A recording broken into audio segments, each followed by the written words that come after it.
There are too many opinions in the club.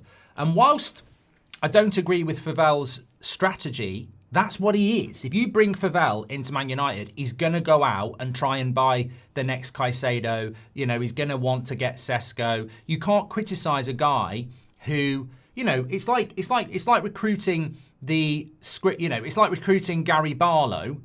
No, he's a bad example. It's like recruiting Ian Beale from EastEnders and expecting him to compete with Leonardo DiCaprio for an Oscar. He's a soap actor. He's not a proper actor. So I've just upset thousands of soap actors now, but it's true.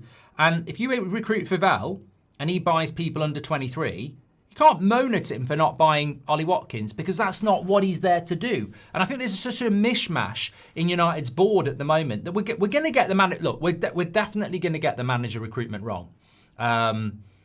I was speaking to a journalist about this a couple of days ago. You can probably guess who. And we were talking about the managers. And there's just such...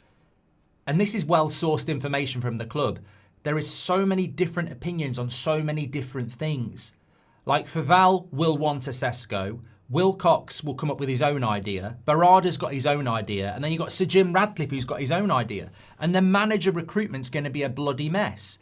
So you're going to have Favel going, I want the Gelsman, right?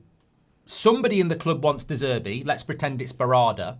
Wilcox probably wants the job himself, but if it's not him, he probably likes Carrick. And then Sir Jim Radcliffe probably wants Tuchel. So you've got 4 people there. Now, some people think this is great. Some people think, well, this is great. You've got 4 different opinions in the boardroom. You argue it out. But that's not life. That's not life. You know, we had it at Christmas Eve. Me, the kids, the wife, right? I want to watch Home Alone at 6 o'clock. 2 of them want to watch Elf. And somebody else says, let's put Love Actually on early. And I'm like, you've got to negotiate. You've got to come to a conclusion of what you're going to watch, right? Needless to say, we didn't watch Home Alone. But the point is, I wasn't happy. You know, you get one shot at Christmas Eve once a year. I wanted to watch Home Alone at 6 o'clock with a bowl of Quality Street, a few nuts, and a lovely can of lager, right? I didn't get to do it. Elf was a good watch. But that's democracy. That's a decision. And I think this is what's happening at United.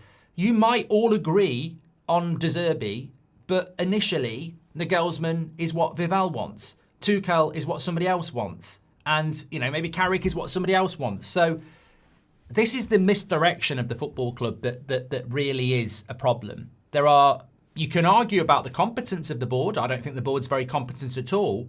But within the board, it would almost be better if you had 4 incompetent people who all agreed than having 4 incompetent people with different opinions, because that compounds the incompetence. So I don't know where we're going to end up on this, and I don't know who's going to make the final decision, but I don't think we're going to get the manager that we should be getting anyway. And what I would say about De Zerbi is, because there's a lot of talk about De Zerbi this morning, and it might be because Liverpool are playing Marseille, but there's a lot of talk about De Zerbi. Honestly, what's your thoughts on De Zerbi being Man United's manager? I think he will never win as a Premier League. He will never win as a Champions League. Now, does that not confirm, that doesn't make it a bad appointment, but is that not where Man United are now? Like, I did the video when Amrim got sacked. I don't see a way back for Manchester United. So if we appoint De Zerbi, we won't win the Premier League. You'll have to sack him to get a manager that can. So is he the guy before the guy? Or is he the guy before the guy before the guy? Or is he the guy who takes us further down? Or is he the guy that just gets us 5th place until we build the stadium? But De Zerbi won't win Man United a Premier League. I just know he won't. I know he's not a Premier League winner. He's not going to win a Premier League.